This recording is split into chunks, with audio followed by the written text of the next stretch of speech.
saying that to say certain things that had worked for you in the past may not work for you anymore. Man. And if that's the case, then don't be afraid to try something different.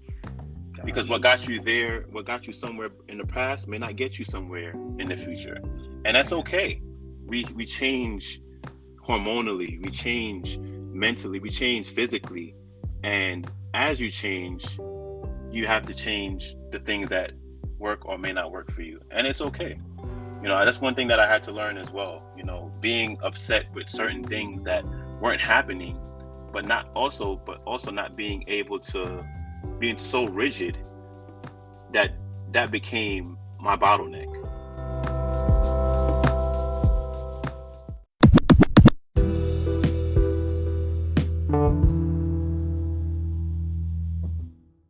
Hey, what's going on, everybody? I'd like to welcome you to another episode of the Just Keep Showing Up podcast. This is your host, Derek, and I have the distinct pleasure of speaking to Malikee Josephs. This is someone that I met. It's very interesting how we met. He has a podcast, and I'll let him talk about that and explain that. But he has a podcast that I listen to sometimes, and I actually kind of like tailored my podcast kind of off of his a little bit. It was just trying to get some inspiration. He inspired this podcast, so I'll just say that. So we reached out, we connected, and we talked, and it was like, hey, it'd be great if we get an opportunity to be on the show. So here we are. It's just amazing how you can have a vision for something, you can talk about things, and then you see it come to pass. And here we are right now, recording this episode. I'm very excited about this. I know he's gonna have very, very great insight to share. No pressure. So I'm gonna pass it to you, Malikee, and let you just let the folks know, share a little bit about yourself and let the people know who's speaking to them.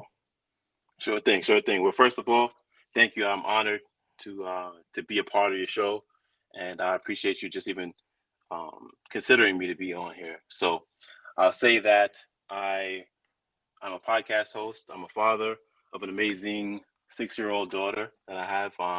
Officially, also a co-parent as of a few weeks ago. Her mother and I no longer together, but very amicable. I will say also that I've struggled with both anxiety and depression for, I couldn't even tell you, since probably early teenage years. And it's something that I have continually worked very hard on to ameliorate over time. And it's been a journey, but it's been a lovely journey so far. And I love to learn. I love learning. I love sharing. I think that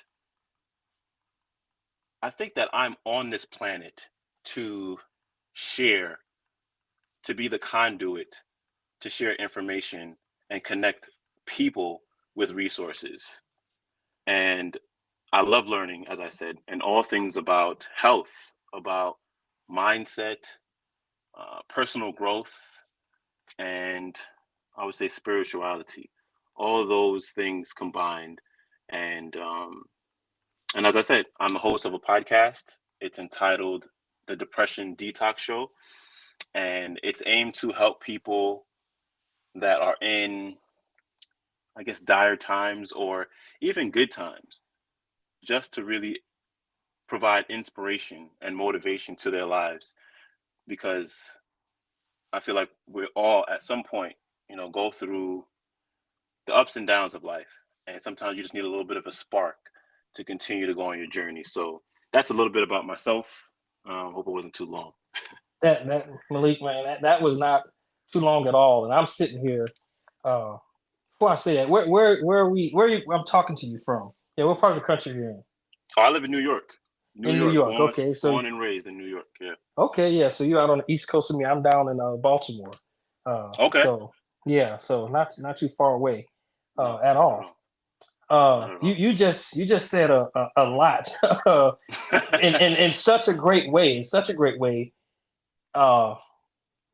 Man, I just, so we'll go back and say, this is the Just Keep Showing Up podcast, and you just share some things that just I mean, it just goes right into what the show is about. So you mentioned anxiety and depression, which is something that resonates with me like on every level possible. You also shared an amicable divorce or amicable separation. You know, you and I had an opportunity to speak. I don't even know if it was. I'm sure it was like through it was through IG. You know, talking about that. It's crazy how we connected. And I just I'm just finishing up kind of what you're going through now. You know, and that's so interesting to me. So my question is kind of going back to, you know, just being a Just Keep Showing Up podcast. What do you do for yourself to continue to show up when you have, like, again, just going back to the anxiety, the depression, you have your daughter, you know, navigating a divorce, and then Mhm. still trying to show up and do those things that you say you want to do. You're on a plan to connect people with resources, you know, and you use the word that I often use, especially at my job, but I often use it a lot as a conduit, you know, being that person that's in the middle, like in that gap, like you got your arms stretched to the left and to the right, and trying to, you know, connect people. That really Mhm. resonates with me. So I just would be interested, like the things you do for yourself to continue to show up in, you know, the ways that you want to show up for yourself and for others. Yeah, that's a great question. There's a tremendous amount of things that I do for myself, but hmm, I think that the first thing that I do is I try to have a goal, and it's it's twofold. Like the goal is sometimes to achieve something, and sometimes the goal is honestly to avoid something. Oh wow. So what I mean by that, so I'll try to give an example of the two. So a goal. When I was younger, you know, I've been actually in preparation for this podcast. I actually spoke to my mom, and I said, Mm-hmm. because I've always been a person that's been very consistent and very Mm-hmm. disciplined. And I Mm-hmm. asked my mom, I said, you know, at what age did you start to see this flourish in me, this kind of manifest in me? And she said, when you were a teenager, when you got your first job, you were very disciplined, you were very goal oriented, and then that's what sparked a deeper conversation with her, and then which led me to the realization that I've always set a goal for myself Mm-hmm. at a very young age, and I don't know where it came from as far as being consistent and disciplined, but it's always been something that has been innate in me.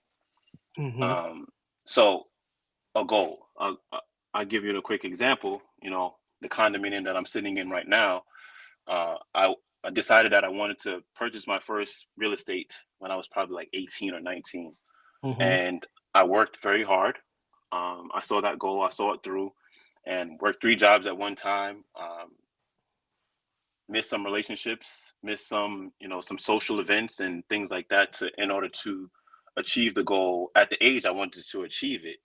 Um, so that's something like as you to regarding your question, like how do I show up for myself? So having that goal and continuing to do whatever it takes despite life's undulations to get to see that goal through.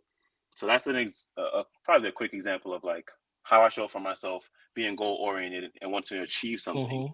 Now, Yes. in avoiding something, now Mm-hmm. this is something that I just recently went through in order like we can get a little bit into the separation between my ex-wife, Mm-hmm. and I wanted to. My goal was to continue throughout the separation. The duration of the separation is to continue to provide for my family because that's Yes. what I said that I was going to do when I said my vows. And Yes. my vows and my word was my bond then Mm-hmm. until we separated. So Yes. I wanted to avoid not being a failure, and that's what pushed me. It wasn't Mm-hmm. necessarily a goal of something tangible or something that I can Mm-hmm. put my hands on, but I wanted to stay true to, like I said, to that. So it was something that I wanted to run, pretty much do as best I could to avoid being a failure, not being able to provide financially for my daughter and my then wife. Mm-hmm. So that Yes. pushed me in ways that I've never been pushed before. And I had to, you know, call on many resources. I had to use many tools. I had to innovate. I had to, Mm-hmm. sacrifice a tremendous amount of time, resources, sleep, Mm-hmm. relationships, and in order to be the father that I wanted to be, and in order to be the provider that I said I was going to be. And as I said, it's been 3 years of the separation. Some people do it rather quickly, some people don't. For us, it Mm-hmm. took us quite some time. As I said, it was amicable, but I've learned a tremendous amount. And also, being a father, um, I wanted to be the father that was there for my daughter every day. You hear so many stories, at least I do on my part, of men that are in their kids' lives sporadically.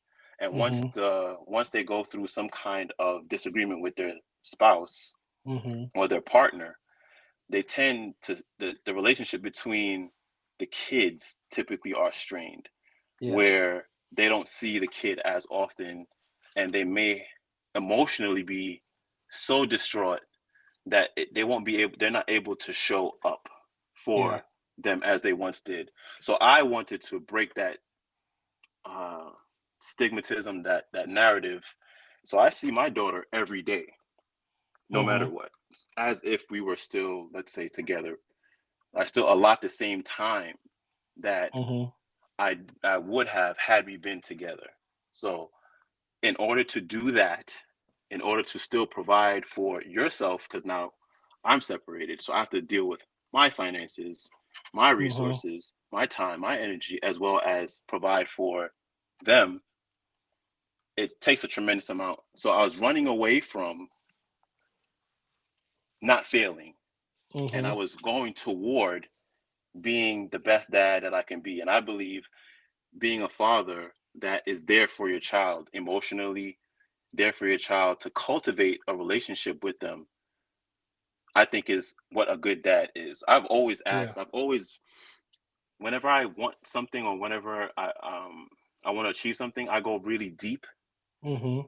and I ask many questions. So I've asked tens of however many fathers of what it takes to be a good dad. And it Mm-hmm. all boiled down to everything distilled down to time. Spend Yeah. the a tremendous amount of time with them and Yeah.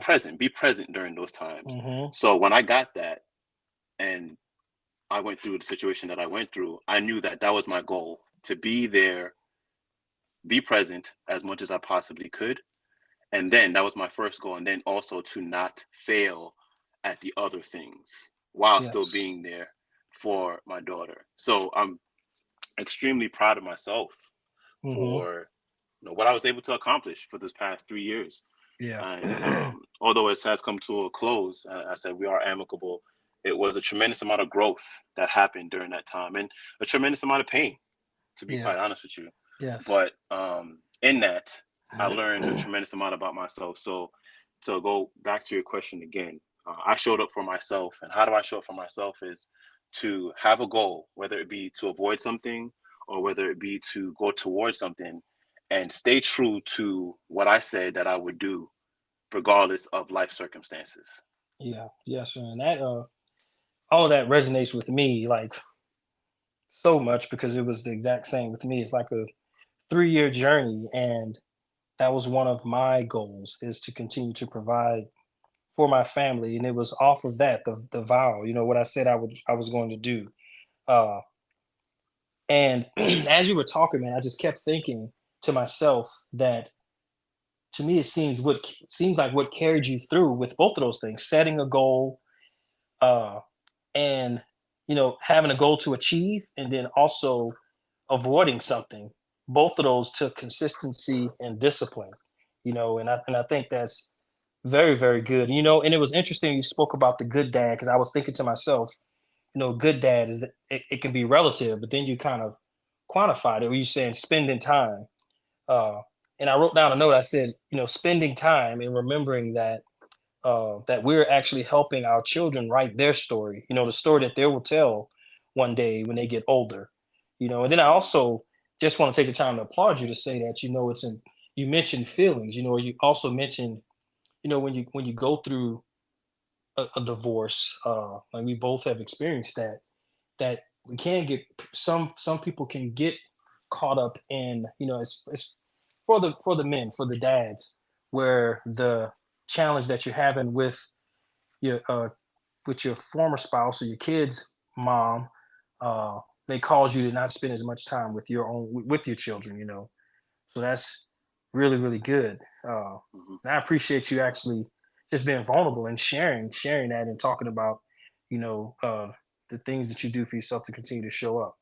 Thank you. And And may I add something to that as well? yes, yes, I really yes, don't want to disparage any other father that may not be able yeah, to spend that time with it. I'm not by any means um, belittling anyone here. yes, I mm-hmm, just knew that I was able to, mm-hmm, and I had the, I guess, the luck. I'm not sure what it is, mm-hmm, but whatever it was, I had the ability to do it, and I did it, and I did, the yeah, best that I could with the things that I was given. mm-hmm, And I think that that's what it's really about. If you can look at yourself in the mirror, and you know that you did the best that you could with the resources mm-hmm. and everything that you Yes, had, man. I think Yes, that's what yes, it's really yes, about. So yes. if you go only see your kids for a week, and because you may be working, you may be traveling, Mm-hmm. then Yeah, as long as you can look at yourself and say, there's nothing else that I could have done. I did the best that I yeah, possibly could. And I mm-hmm, think that's what it's really about. So not to disparage anybody, not to yeah, belittle anyone, we're all doing, I think we're all doing the best that we can. And it's up to you to really look at yourself and know that you are doing the best that you can. So yeah. just wanted to put that out there as well. Yeah, I appreciate that. And what it made me think of, I think about like a lot of things that I speak, I can relate it back to sports. And I think about different sports, whether you play football or basketball, baseball, the common sports. You may have people with different skill sets. You may have a person who's just a natural jump shooter playing basketball. You may have a person who can naturally throw a football, tight spiral. Or if you take baseball, a guy just has great hand and eye coordination. Their bat speed is really good. They can hit home runs. But I think kind of what I feel like what you just was explaining is, but we all have effort. We all can put effort in. That's something. No matter how great your skill set is, you can always put the effort in. And that effort being, if you only have 2 days out of the week that you can see your kid, you put in the effort to make sure you get those 2 days out of the week. Because one person's uh if all you have is 40%, like an analogy, if all you have is 40% and you give 40% that day, that's really 100%, you know. Hmm. Uh, and that's the reality. So I really appreciate you explaining that and saying that and saying that, hey, I'm not essentially just saying that, look, I did this and I'm better than anyone else. It's like, hey, I'm just explaining to you how I approach it. And I think it goes back to like the conversation you said you had with your mom with your consistency and discipline and when that started. It's just something I feel like we all have a natural gift, and that may be yours, man. Like that you have that you can be consistent and you can be disciplined, and it just comes natural for you. You know what I mean? Hmm. And that's your driving force, and you cultivate that within yourself, and it helps you achieve your goals. And that's a great thing, I believe. Well, thank Uh, you. I didn't, I yeah, didn't, I didn't even consider that a superpower, so to speak. But yeah. now that you say that, it does resonate with me. So thank you. I Hmm. appreciate you even You're very welcome, and I think acknowledging it's it. I think sometimes that could be the case. I know with things with me, and the reason it make me say that is I look at that as like something like consistency and discipline. I can have that with the gym sometimes, but then I get into like a funk. Like I'm just coming out of a funk, man. Like it was mentally and physically, and it kind of goes back to just thinking about life and some of the challenges we have, and I may find myself when I can't get up and go to the gym, and now I allow myself that time to actually stop and feel what I'm feeling and not just try to run from it, but allow Hmm. myself to digest whatever's going on. I look at it as just like a check engine light. Like, hey, Derek, stop, slow down, and figure out what's going on in your life that's causing you to feel this way. So it's like the anxiety. That's kind of going to tie into the anxiety and depression, which again that resonates with me because it's something that I navigate as well. And I've gotten to a place now where it doesn't necessarily go away. I'm able to manage it better now. So I don't just Right. completely shut down. I can either reach out to certain people or I can share. I can still function, but not from like I just barely making it, but I can identify what's going on, and just navigate it just a little bit easier. It's like you travel down a road First time you go, you may not know where you're going, but once you travel that road a couple of times, you kind of figure your way out. So if there's construction, you know what I mean, you know how to get around and get, to where you're trying to go because you've gone there before. So that's kind of what it is. So, Mm. and I'm sorry if you have anything to say on that, or No, I totally agree. I totally yeah. agree with what you're saying, and um, finding the tools that work for you is definitely what's Yeah. important. Because Yes. we're all different, and I'm a big believer of individuality, of Mm-hmm. finding what works best for you, because Yes. you hear Yes. so many things. And as I said, I'm a lifelong learner, and I love learning about health. And I had a conversation with my friend the other day, and he said, "This is a superfood. Have you ever heard of this?" And I said, "No, I haven't heard of that as being a superfood, but it may be a superfood for you, but it may not Mm-hmm. be for me." Yeah. So Yeah. we all, as humans, I think we all try to put on the one size fits all hat, and Yeah. sometimes Yep. it may be good, and sometimes it may be to our detriment. So Yes. find what works best for you, Gosh. Yes. and don't be afraid to pivot, and don't be afraid to, if it no longer works for you, then then try something else. Let me tell you, when I was a pescatarian for about 15 years. Mm-hmm. Pescatarian is when you only eat fish. I ate Yes. eggs, and you abstain from eating meats, red meats, and stuff like that. So Mm-hmm. but towards like my 13th year, instead of being very dogmatic and saying I am this person, I am a pescatarian and that's who I am, eventually I started to see my health decline, and I Mm-hmm. wasn't doing much different than I was doing before. And I had this hankering for beef, for red meat. Yeah. So it was something that was in me that I wanted to express, but I was, for a year, being dogmatic and saying this is who I am, and then being Mm. able to say and pivot and say I'm going to do this, and doing it, in doing it, starting to feel so much better. So I'm saying that to say certain things that had worked for you in the past may not work for Mm. you anymore. Man. And if that's the case, then don't be afraid to try something different, because what Gosh. got you there, what got you somewhere in the past, may not get you somewhere in the future. And that's Man. okay. We change hormonally, we change mentally, we change physically. And as you change, you have to change the things that work or may not work for you. And it's okay. That's one thing that I had to learn as well. Being upset with certain things that weren't happening, but also not being able to, being so rigid that that became my bottleneck. And Mm-hmm. of being so rigid, what got me there, the rigidity and the discipline, which got me somewhere, I Yes. had to be more flexible and I had to change. And those things are just as important as anything. And that's in Yeah. all facets of life, not just, emotionally, not just health wise, not just relationally, like every facet of your life. Don't be Yeah. afraid to um to explore different options. Yes. Yeah, man. That is so like on point, and I totally agree with that. And I often talk about it from the standpoint of uh, from like growing up in certain environments, where you had to like protect yourself, where you like I give an example of like visiting. Like I'm from originally from Louisiana, and I remember my first time visiting New York. My kid's mom, my ex-wife, is from Harlem, and I go to Harlem, this guy from Louisiana. I'm waving to people, and everything. So I'm like, why nobody's waving back? Are these people rude? And I have a friend of mine that's from Brooklyn, Yeah, and and we were talking. I'm like, well, and that now that I'm older, I realize that people aren't being rude. That's their environment that they're in. But it's one of exactly. those things. Once you remove from that environment, like for me, being from Louisiana, going to New York, like you're in a new environment, would work for me in Louisiana may not work for me in New York, and it's vice versa. The person comes from, New York, they go to Louisiana. You may think somebody's trying to rob you or something. Of why are they Exactly. being so nice to me? What's up with Right. that? Well, they're trying to get me for something. Right. So it's understanding your environment. That look what works for you at one point, and I think that often happens like from a relationship standpoint. Like you have to put on this armor to try to survive a certain relationship, and then Hmm. now you're out of that relationship, and you still have that armor on, and you're not able to allow someone in, uh, or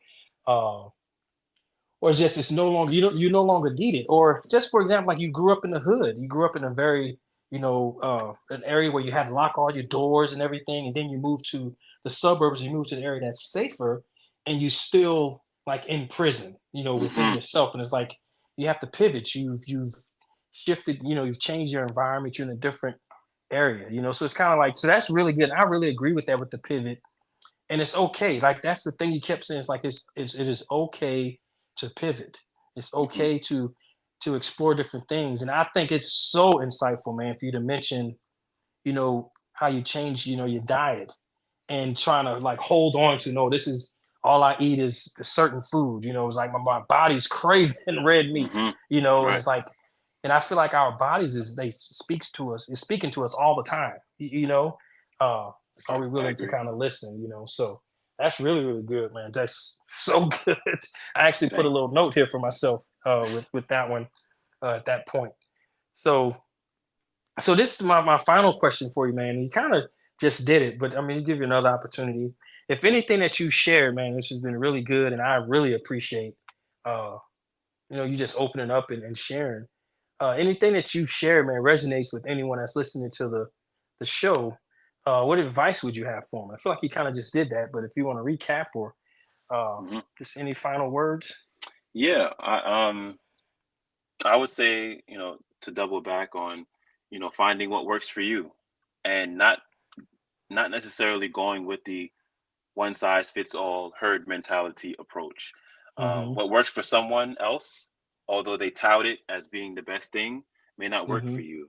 And it's okay to dabble, to try to tinker around and see what works. So let me leave it a little bit more concrete. So I'll say that I've been in therapy for several years, in and out of Mm-hmm. therapy.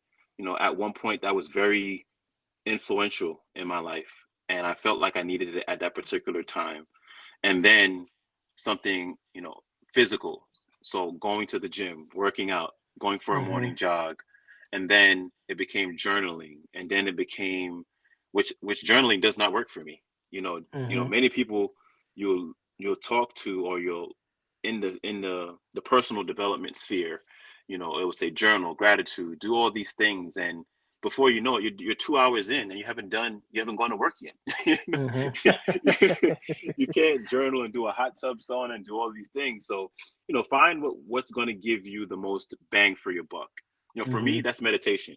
Yeah. I've tried many things, and the thing, like I said, if I can meditate, that trumps pretty much everything else. Now, Mhm, I also had to develop a reservoir of tools for when things happen in my life, to actually utilize those tools in that way. So meditation, I may not be able to drop into meditation if I'm in a tumultuous, you know, um, disagreement with somebody, right? mhm, So I may have to, use another tool. So that's why it's yeah, important to kind of find out what works for you, and then be able to use those tools at your disposal when necessary. Am I perfect? Absolutely not. There's always mhm, something that I'm going to continue to learn and continue to grow, and that's both scary and exciting, right? yeah, But it's continually growing. I think I'm on a path, and I think that we are all on paths of self growth, and I think it's important to not run away from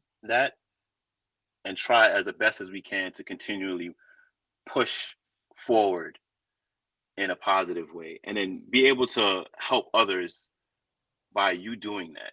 When you're better, you make people around you better, you make your community better, you make your family better, and then that just in turn helps someone else.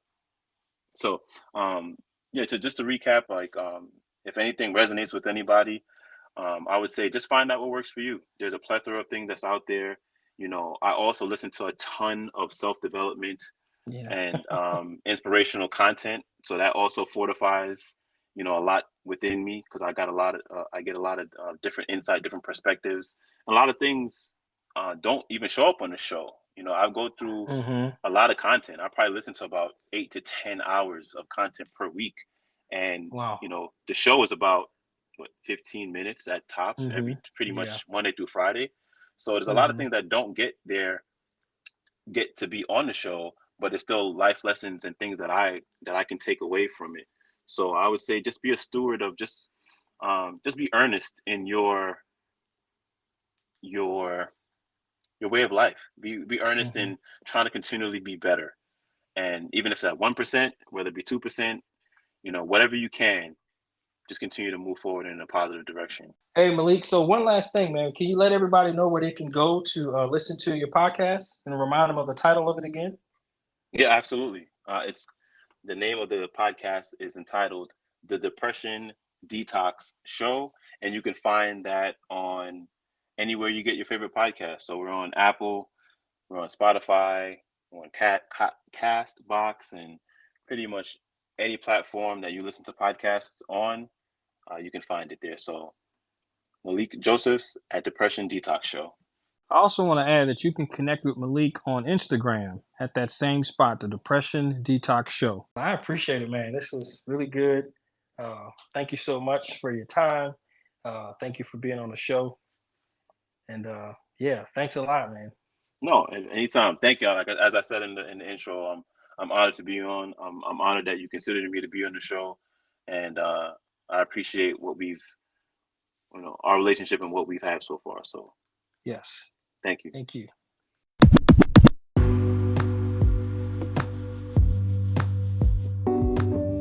Thanks everybody for checking out the show. Until next time, peace.